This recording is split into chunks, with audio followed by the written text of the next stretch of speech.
Spirit Guide Messenger po. Welcome back po. Okay guys, bago tayo mag-start ng ating reading, gusto ko lang po magpasalamat sa inyong lahat sa pagtangkilik nyo po sa aking serbisyo at sa pag-subscribe. Sa mga cross-watcher din, maraming salamat po. At doon po sa mga nagre-request about sa Power Stone Bracelet, lalo na po yung mga baguhang kong client, mga baguhang kong subscriber, kahit mga cross-watcher, mga nakapanood about sa Power Stone Bracelet ko. Pasensya na po ha, at katulad po ng palagi kong sinasabi, kaunti-kaunti lang po talaga ang ginagawa kong Power Stone Bracelet. Kasi kailangan po talagang bigyan ng dasal yan, basbasan, bigyan ng ritual. Kaya ang talisman, hindi po binabargain talaga. At ang ino-offer ko po dito talaga sa aking YouTube channel ay special po. 4 set po siya. Meron po siyang aroma oil at sa aroma oil na yon meron po kayong susulatan na papel na ilalagay niyo po doon sa loob ng bote. Wishing paper po ang tawag ko doon. And then, meron po akong kinakat na balat ng puting ahas po.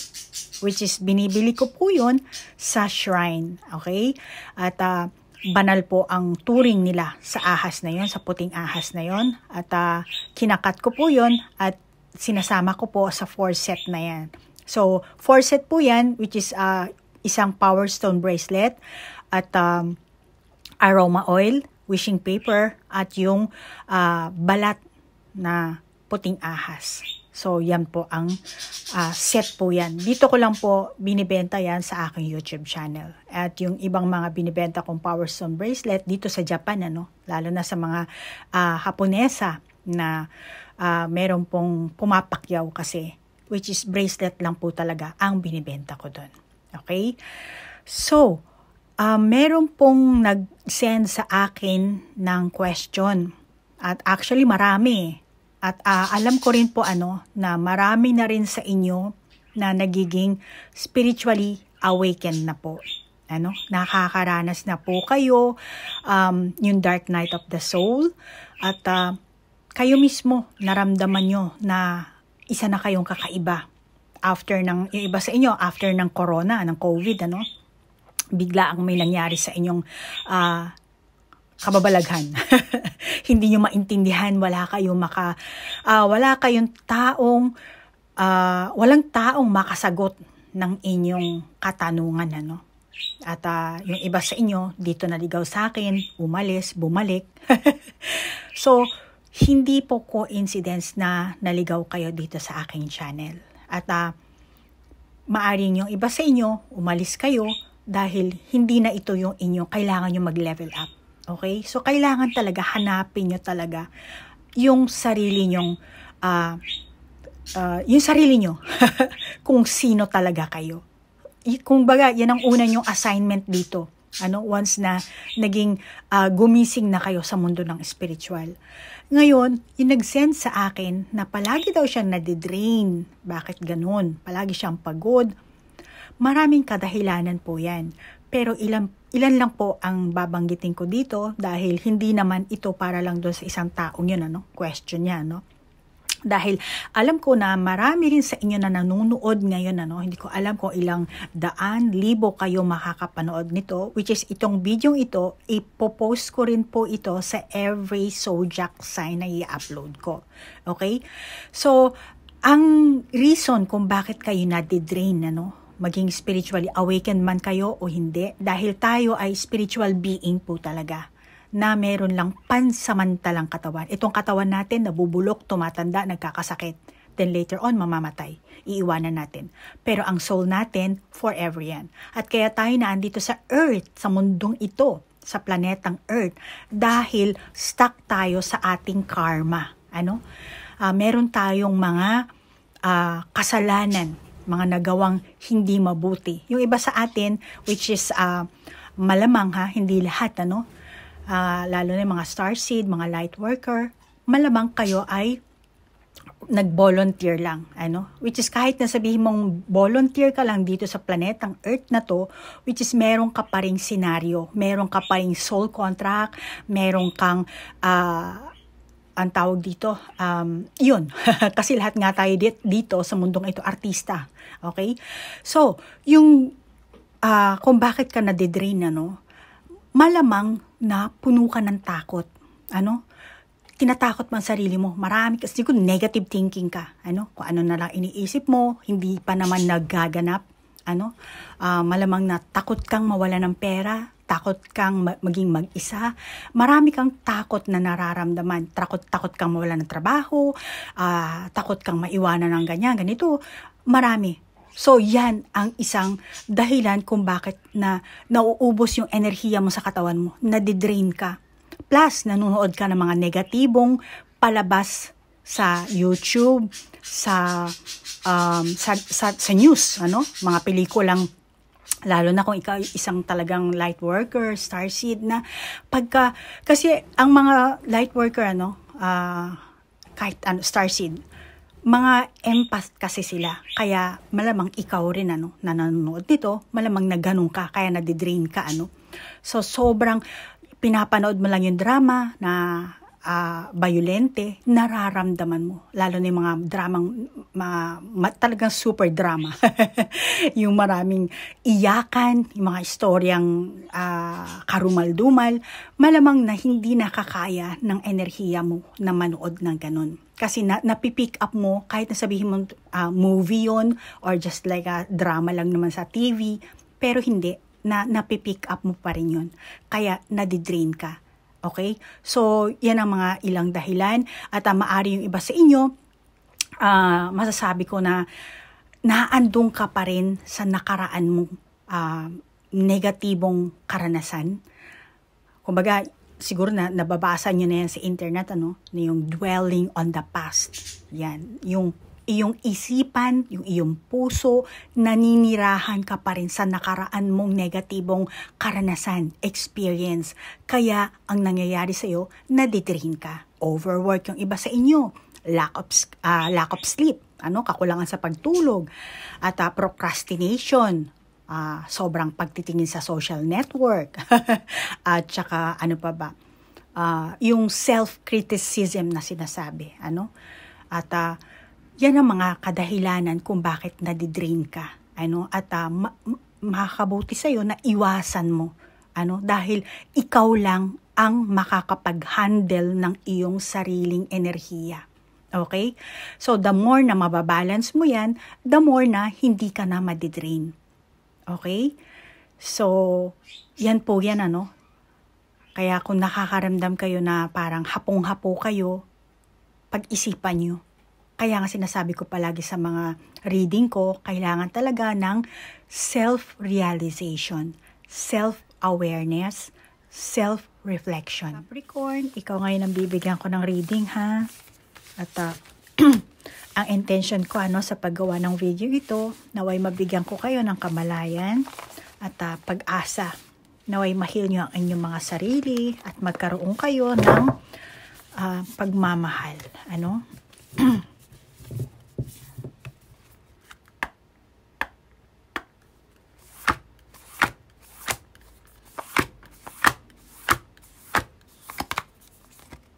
Attachment, letting go, restriction, fear.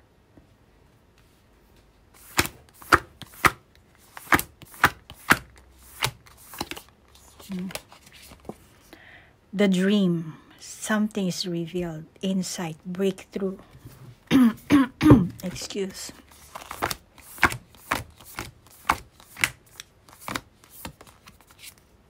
Remembrance, resurfacing of past feelings and emotions.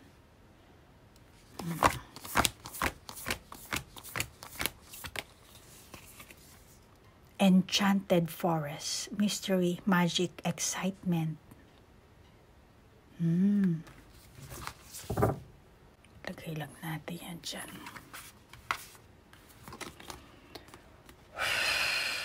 Attachment, the dream. Nakikita ko sa'yo, alam mo, Capricorn, merong kang taong minahal. Mahal mo to eh. At, excuse, malamang sa past mo to. Past. Hindi ko alam kung gaano ka-past, kung gaano katagal. Pero, ang masasabi ko dito, excuse, dito natin lagay. Ang masasabi ko dito, malamang na naging malayo naging LDR siguro kayo nitong person na to. At maring probinsya, bansa, or kayo na bahala mag-adjust kung gaano ka LDR, kung saan ba to, no? Hindi ko alam. Excuse, ayun na naman. Yung aking boses malamang yung iba sa inyo foreigner, eto. At tingin ko, ikaw, Capricorn, at itong person mo, meron kayong kanya-kanyang responsibility sa buhay, Hindi ko alam kung ilang taon ka, ilang taon siya, at nakakita ko naman na during ng kayo, puno kayo ng pagmamahal, Ngayon, malamang eto, dati yung feeling, na puno kayo ng pangarap, at itong pangarap na to, syempre, konektado rin ito sa pera. Baka nangarap kayo ng bahay, pamilya, magbubuo kayo ng pamilya, meron kayong dream, future dream, na gusto nyong matamo, which is pareho kayo pareho kayong nangarap dito. At mukhang matagal kayong naging LDR. Siguro before, nagkasama kayo. Hindi ko alam kung Capricorn, kung nagpunta ka ba sa ibang bansa, or kung lumuwas ka papunta dito sa bahay ng person mo, or yung person mo lumuwas papunta sa iyo. Ang nakikita ko dito sa barahan natin, naging magkasama kayo. And during na magkasama kayo, punong-puno kayo ng pagmamahal. Mahal niyo ang isa't isa, at puno kayo ng dreams, humuhugis kayo ng inyong samahan, ng inyong pangarap. For sure. At baka dahil sa merong kadahilanan na let's say pareho kayo nasa abroad, or pareho kayo nasa syudad, or syudad sa probinsya. Tapos dumating yung time na naging magkahiwalay talaga kayo. Totally. Talagang long distance relationship talaga ang nangyari sa inyo. And hanggang ngayon siguro, baka yung iba sa inyo nagkasakit. Lupaypay kasi dito. Ito rin parang yung kanyang itsura ng babae dito. Baka may COVID. Tinamaan pa. Kasi uso pa rin ngayon ng COVID, hindi na nga lang nini-news, hindi katulad ng dati na talagang para nag-freak out yung mga tao. But still, meron pa rin COVID, Pero hindi, sinabi ko lang COVID. Pero malamang na nagkasakit ito, ikaw or siya, na nagkaroon kayo ng conflict, sa madaling salita, At hindi agad-agad kayo makabalik sa dating yung sitwasyon. More on na naging long distance, nawala na siguro ng contact, Pero, ang nakakita ko, yes, oo, nawalan kayo ng contact, then nawala na rin yung pagmamahal dun. Nawala na. Malamang dahil nga naging LDR, and then mas lalong kumonti ang communication, kaya unti-unti na rin naglaho yun. Naglalaho, unti-unting lumalabo. Parang buwan, lumalabo siya ng palabo. Kaya, ang nakakita ko sa'yo, ikaw, Capricorn, enerhiya mo to, masasabi ko. Pero kung hindi, ikaw nang bahala mag-adjust. Nawala yung tibok ng puso mo Naghanap ka ngayon na magpapatibok sa puso mo. Ngayon, meron ka sigurong nakitang tao na nagpatibok ng puso mo. Ibang tao to, hindi itong person mo. Hindi itong LDR na dating ka-person mo na sa past mo, na para siguro past, or wala naman kayong closure nito, di ba? Bigla na lang kayo na wala ng connection. parang ginost ka at the same time, o ikaw ang nang-ghost. Pero, merong nagpatibok sa'yo ng puso dito. At doon mo nilaan ngayon ang iyong enerhiya, ang iyong puso, ang iyong oras, ang iyong pag-ibig. Ano? At nakikita ko rin na may mga taong nakikisawsaw dito. Confirmation ko lang itong atong maliit na baraha. Ako meron na kasi ako nakakita, pero para wala kayong para meron kayong makita. Kasi sa ngayon wala kayong nakakita, no.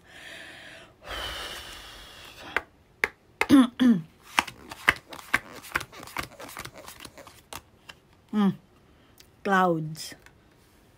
Nagiging malabo nga talaga. See? Coffin. Talagang malabo.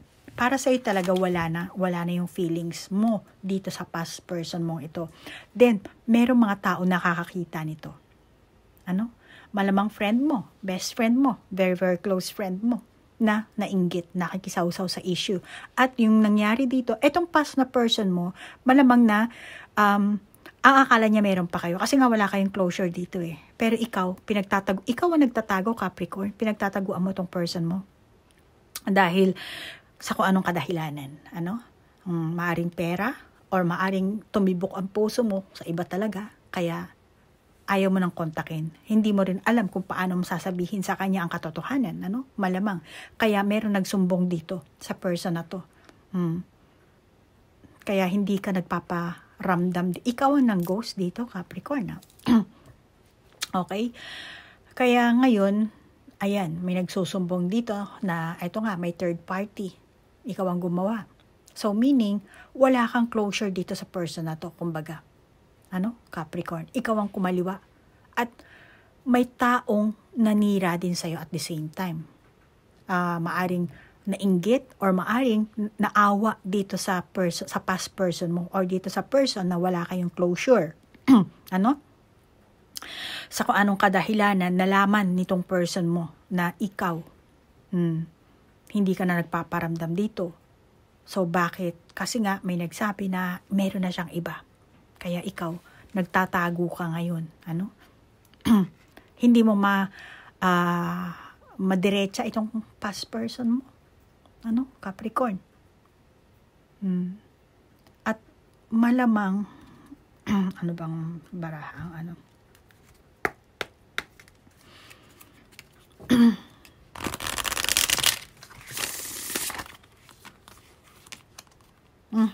One step at a time daw. One step at a time. Lots of little steps make big dreams come true. Love. Yes. Sabi ko na nga ba. Marami pa tayong baraha ditong kailangan ilabas para to confirm. Alam mo kasi, Capricorn, na in love ka. Ano? Nadala to ng lungkot.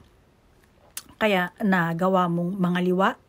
Ang masasabi ko dito, ang pangangaliwa mo kasi, nadaan lang yun sa pagkalungkot. Nagkaroon kasi kayo ng gap, gap ng lugar, naging LDR kayo. So ngayon, lumayo ang isa't isa. Actually, ang tadhana ang nag sa inyo nito, no? Kaya naging LDR kayo, Ngayon, oo, kumaliwa ka dito kasi lungkot mo yan eh. At the same time, tukso. Pero itong person mo, tingin ko, hindi naman siya ganun din kalinis. Meron din siyang, malamang meron din kayong kanya-kanyang responsibility kasi So, meron kayong kanya-kanyang issue, masasabi ko. At hindi kayo totaling hiwalay ng person na to. Umaasa pa rin itong person mo na merong pagmamahal. Dahil may lumabas tayong love na baraha, So, masasabi ko na sadyang lumayo talaga ang inyong distansya.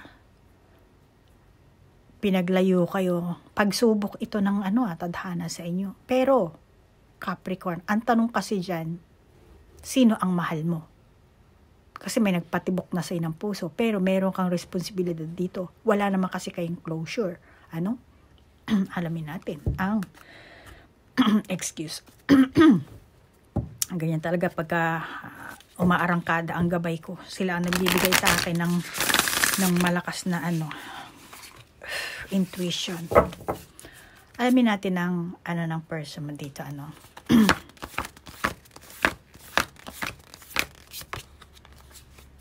Manifestation.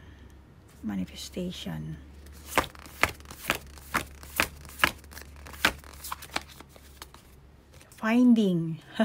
Finding Nemo.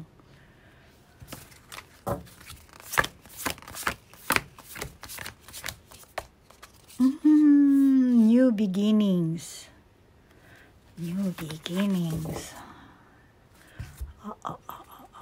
Meron ako nakakita dito, parang ipo-ipo.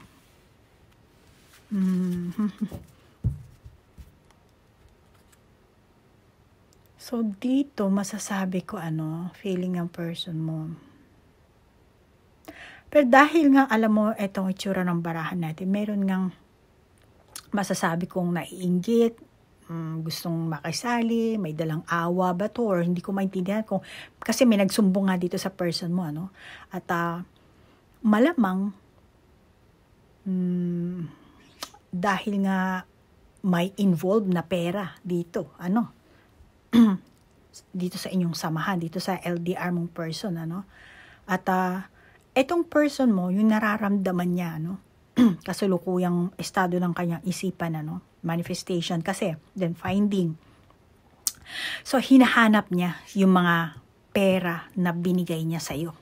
Meron tong binigay sa'yong pera, or meron kayong parehong pinag-ipunan na pera, na ikaw siguro ang nag-handle, at eto, hinahanap niya.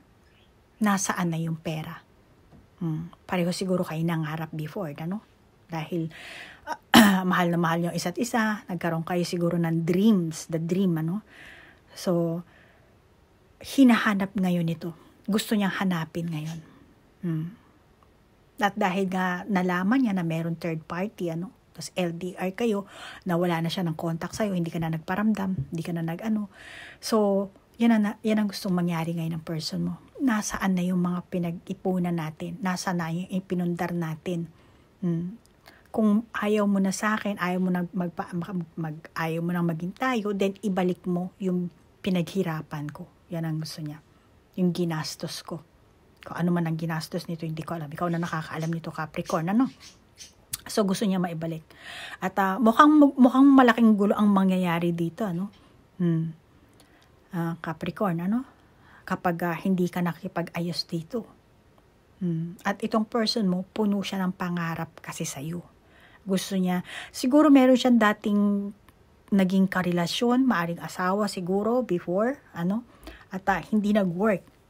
At dito ka nakakita na ikaw ang new beginnings niya. Para sa kanya, bagong pag-asa, bagong buhay. Kaya siguro panay talaga ang dream nito, at na before din, ikaw rin siguro, ganun din, na intindihan mo ang damdamin ng person na to. Kaya pumayag ka kung ano man dream ang meron siya. Na kayo. Ngayon nga lang, nagkahiwalay kayo, naging LDR kayo, at hindi ka na nagparamdam sa kanya. Kaya ngayon, eto, masama ang loob nitong person na to. May sumusulsul din sa kanya kasi. Kaya gusto niya maibalik yung nawala. Yung mga pangarap nyo, pinag-ipunan nyo para sa inyong dalawa. Kaya nagtiwala siya sa iyo kasi akala niya mapagkakatiwalaan ka. Ikaw yung pag-asa niya.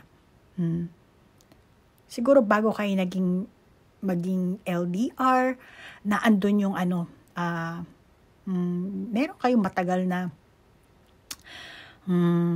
nag-live-in ba kayo nito? Parang hindi kayo kasal pero mukhang ano ba ang naging nyo dito? Parang matagal kayong nagsama na mukhang nasa iisang bubong kayo, isang bahay, just like siguro na iba sa'yo, nag-live-in kayo dito, Pero ngayon, namumuo sa kanya talaga ang galit dito, Tingnan mo naman, ang pula-pula nito, yung pintuan natin. So, galit na madilim ang paningin nito. Kasi frustrated siya. Akala niya may pag-asa, akala niya bagong buhay, bagong pagsisimula. Kasi nga siguro sa past, meron siya, naging broken heart siya. Meron siya mga kapalpakan na nagawa. Ikaw ang nagdulot sa kanya ng pag-asa, na which is, mukhang ikaw rin, Diyos ko dahil, kawawa naman tong person na to. Mukhang ikaw ang inano mo to, oh my God, ano to? Ganyan. Kung alam kung makaka-resonate kayong lahat, o parang reading ito sa isang ano lang. Pero yan namumuo yung galit ng person na to. Para sa kanya, isa kang manluloko. Pero, may side din naman na parang nanghihinayang siya sa inyong samahan. Hindi niya akalain na gagawin mo sa kanya. I-ghost mo siya, hindi mo siya kukontakin.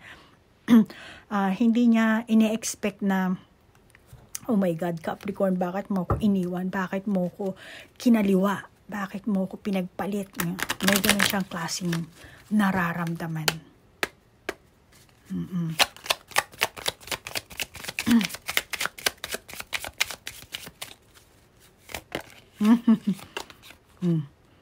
See?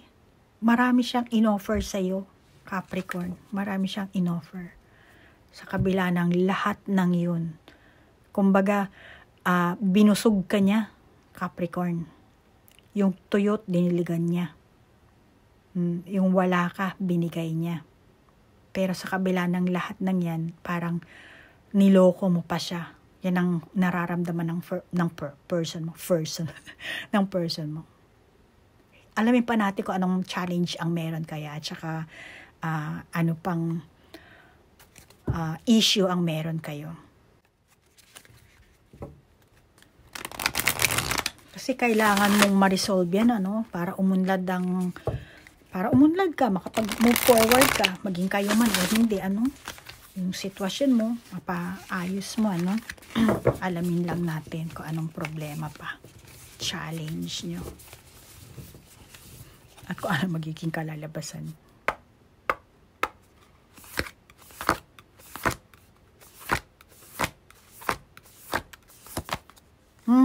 Stand still. Stand still.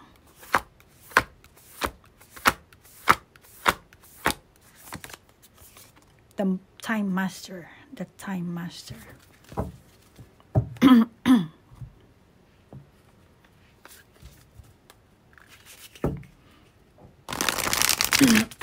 Actually, alam mo, dito nakakita ako sa baraha, Capricorn, isang tukso ito. Tukso to sa'yo, Capricorn. Tines ka ng tadhana, tines ka ng universe na hindi mo maiiwasan.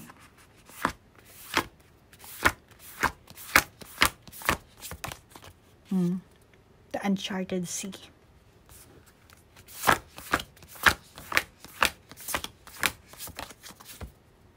A powerful move. Powerful move. Na-in-love ka. Dala ng lungkot. Nalungkot ka dito Naghanap ka.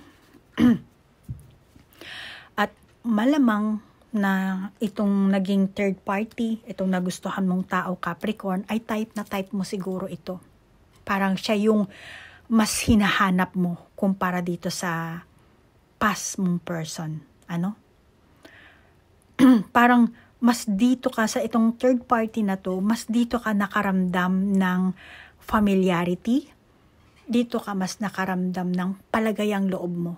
Parang lahat na ibubuhos mo yung, ang tawag dito, yung pinaka-pagkatao mo, ano ba masasabi ko? For example lang, Capricorn, hindi ko alam kung ano talaga kayo, kung lahat kayo makaka-resonate or ano. For example lang, kung ikaw ang Capricorn na, let's say, Pilipino ka, Pilipina, hindi ko alam kung gender mo, kung lalaki or babae na lang, ganon. Tapos, meron kang, ang past person mo is, let's say, foreigner, Ngayon, foreigner siya. So, kahit sabihin mong marunong ka mag-English, hindi ka talagang ganon na 100% na kung ano sa amban bansa, let's say, Amerikano or Hapon, Hindi ka 100% na marunong maghapon. For example lang, Ngayon, etong third party na to, pagpalagay na natin Pilipino. So, kabansa mo, kalahi mo. So, masasabi ko na alam mo yung pareho kayo ng kultura eh. Unlike dito sa foreigner, ano? So, ngayon, mas lalo kang nahulog ang loob mo dito. Mas lalo kang, kaya nga sabi ko, familiarity, ano? Or baka pareho kayong Cebuano, taga Cebu. Yung isa dito, taga Maynila, kung saan, taga Ilocos. Hindi sinabi ko lang foreigner or ano, kayo na bahala mag-adjust, ano. Pero dito ka nakaramdam ng familiarity. Mas siguro pareho kayong Bisaya, ano. So, ngayon, itong third party na to, dito ka naghanap, ano. Dito naging palagay ang loob mo sa kanya, kumpara sa LDR, sa past person mo. Kaya, nakakita ako sa iyo yung soul mo dito, yung saya ng soul mo. Hindi yung bilang isang ikaw, kundi yung pinaka-soul mo ang nakikita ko dito. I'm sorry ha. Siguro hindi mararamdaman yung, paano nangyari yung soul ko? Pero yun. Okay? Or yung puso mo, masasabi ko. At the same time, nararamdaman ko rin na yung soul mo, nakakaramdam din siya ng guilt. Ano? Pero tingin ko sa iyo, Capri, Capricorn ang haba kasi, Capri, yung saya mo na nararamdaman mo or mararamdaman mo pa lang ngayon, ano? Baka iba sa inyo ngayon pa lang parating itong ganitong sitwasyon na sinasabi ko, ano? Be aware lang, ano? So, walang comparison sa LDR na past person mo. Wala. Kasi, hindi ka ba nakakaramdam ng ano dito, ng saya sa person mo? Suriin mo ang sarili mo. Ano ba ang feelings mo dito sa third person na to? Paano yung masasabi, paano, ikaw ang bahalang sumuri, ano? Paano sa sinasabi ni Spirit Guide Messenger yung familiarity? Saan ba yun? Saan parte ba namin yun? Kasi itong third person mo, nakarelasyon mo, no? Hindi kita nakampihan, ano? Na, kasi, nanloko, kung totoo niloko mo na itong si past person mo, pero hindi kita kinakampihan, ano, Capricorn. Ngayon kasi, ano, sa third party na yan, ano, nakikita ko na sa kanya mo na ilalabas yung authenticity mo. Alam mo yun? Parang nailalabas mo yun buong pagkatao mo, na which is maganda para sa akin, na para sa akin. Hindi kita pinupuri at tinutolerate na, diyan ka na lang para kasi ano. Ang enerhiya mo lang ang binabasa ko at ikaw nang bahalang mag-ano dyan. Then, siguro mag-move on tayo sa kung anong kalalabasan niyo. Bahala ka nang mag-adjust dyan, ano. And then, kung gusto mo ba, energy ko yan, o mag-request ka na rin ng personal reading para mas lalo kong halukayin yung iyong enerhiya. Ano? Change. The change that you're going through are positive. Hello and goodbye. You'll soon see that this change will make things better. So, itong third party mo na masasabi ko, no? Kaya, alam mo, dito nagtatago ka, ginost mo si past person mo. Past person na lang sasabihin ko para mas madali. Then, etong karelasyon mo ngayon, si third party na person mo. Gusto mong baguhin, no? Gusto mo nang tapusin yung si past eh. At ngayon ka na dito sa third party. Eto, gusto mong kayo. Then, etong masasabi kong third party na taong ito, hindi ka nito iiwan. Hindi. Pero, itong LDR na person mo, hindi siya manggugulo sa inyo. Parang, hello, goodbye, okay. Yan ba? Siguro magtatagpo kayo. Baka ngayon pa lamang kayo magtatagpo, after how many months, years, weeks? Hindi ko alam kung gaano. So, parang, hello. Then, goodbye. Kasi, magkakaroon kayo dito ng closure. Kasi nga, booking niya na meron ka ng karelasyon dito, So, ngayon, kailangan mong sabihin sa kanya, aminin na. Baka hindi mo pa nasasabi ng derechahan sa kanya. Narinig niya lang to galing sa ibang tao. Kaya ngayon malamang na kukumprontahin ka niya. Kasi gusto niya na ng changes. Ikaw rin, malamang gusto mo na rin ng changes. Pero manggugulo ito kung hindi mo ibabalik yung para sa kanya. Yung kanyang hiling. Kaya sinasabi sa'yo dito ng baraha, which is change nga, bigyan mo siya ng hustisya.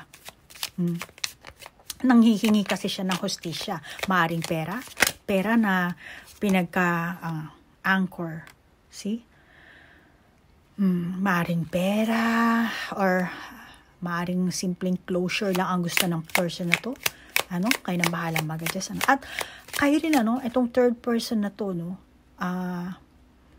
masasabi ko na, malapit ka dito sa third person na to. Kaya, kung ang pera lang talaga ang habol nitong past mo, itong LDR na person na to, at hindi mo pananagutan, at hindi ka magsusorry, malaking gulo talaga ito. Kailangan panagutan mo to. Parang, kung mayroon ka mang relasyon dito, happy ka dito, well, stop ka muna. Unahin mo munang tapusin, tuldukan ito. Bago ka magsimula ng panibagong buhay, which is meron tayong kanina, di ba, new beginnings. So, baguhin mo muna yung sitwasyon mo. Kasi gulo to mabigat. Kaya nga anchor di ba? So, yan ang magiging kalalabasan nyo dito, Kailangan magkaroon kayo kailangan magkaroon kayo ng closure. Kung ayaw nyo na sa isa't isa, Then, kung ano bang hiling nito? Ano bang hiling mo? Magtapatan kayo dito. Tapusin nyo. Kung habol nito pera, kung may nag-ipon kayo, kung meron kang dapat na panagutan na pera dito, panagutan mo. And then, sa hindi mo pag-contact sa kanya at nakagawa ka pa ng kasalanan, then mag-sorry ka. Pero kung simpleng pag-ibig at aaminin mo yung pagkakamali mo, basta sinasabi sa'yo ng baraha, maging tapat ka. Maging tapat ka rin sa iyong damdamin kung sino ba talaga ang mahal mo. Humingi ka na lang ng tawad, patawarin ka man o hindi. Bigkasin mo ang words na, I'm sorry, please forgive me. Yan ang sabihin mo sa person mo, lalo na pag nagkaharapan kayo dito. Dahil kapag hindi ka na humingi ng tawad dito sa person na to, total ikaw rin naman ng Capricorn na karma mo to alam mo yun? Ang karma, negative at positive. Kung ano yung ginawa mong aksyon, yun ang magiging karma mo. So, kahit sabihin mo, kasi may ganito siyang ugali, hindi niya ako kahit ano pa, meron ka rin ginawang klaseng, meron kang binitawan na desisyon, meron kang ginawang aksyon, kaya nauwi kayo sa ganito, But still, mag-sorry ka pa rin. Patawarin ka man o hindi. Para malinis ang konsensya mo. Yun ang kailangan mo. Para hindi mo na madala yung sama ng loob sa next lifetime mo. Aminin mo yung pagkakamali mo. See? Ganun na lang gawin mo, Capricorn. Cross, lumabas na yung cross sa'yo dito. Grabe ka. So, ang masasabi, advice na siguro sa ito, Capricorn, siguro kaya ka lumabas sa mga ganitong baraha, ikaw yung Capricorn na gulong-gulo ang isip mo, hindi mo na alam siguro kung anong dapat mong gawin, naghahanap ka ng advice, pero may mga close friend ka na, akala mo close friend mo, sila pa pala yung sumira sa'yo, sila pa pala yung, kumbaga, trinahidor ka pa dito, Kaya sinasabi sa'yo ng baraha, maging honest ka na lang, Masakit dahil, syempre pride natin yan, malamang na nasaktan din itong person mo at marami siyang sasabihin sa iyo na bla bla bla bla, masasaktan ka ngayon, pero aminin mo, maging tapat ka sa person mo at maging tapat ka rin sa sarili mo. And bottom line, masasabi ko itong third party na dito ka nahulog ang puso mo, ang damdamin mo, hindi ka naman ito iiwan. Basta tapusin mo lang kung ayaw mo na dito sa sa past person mo, tapusin mo na lang. Kung ano man ang meron kayong, walang closure kayo, meron kayong problema, tapusin mo na lang. tuldukan mo muna bago mo, hindi ka na maiiwan itong bagong person mo, itong ginawa mong third party na person na to, Okay, Capricorn? So, hanggang dito na lang ating reading, Capricorn. Salamat sa inyong question na sinend sa akin, Thank you. At maraming salamat po sa inyong like, share, comment, at sa mga cross-watcher. Ganito po ang reading ko, kung gusto nyo pong meron kayong tanong sa baraha, mag-leave lang kayo ng comment at para sa susunod, may tanong natin sa baraha. Ganon din po sa mga bago kong subscriber, At kung syempre gusto niyo mag-avail ng aking serbisyo pero no time kayo or wala pa kayong budget sa ngayon, mag-send lang po kayo ng inyong question para mapili ko and then gagawin nating reading. Okay, tatanong natin sa ating mga baraha. Okay? So, Capricorn, maraming salamat po sa oras na inilaan nyo. Hanggang dito na lang po. Namaste po. Bye-bye!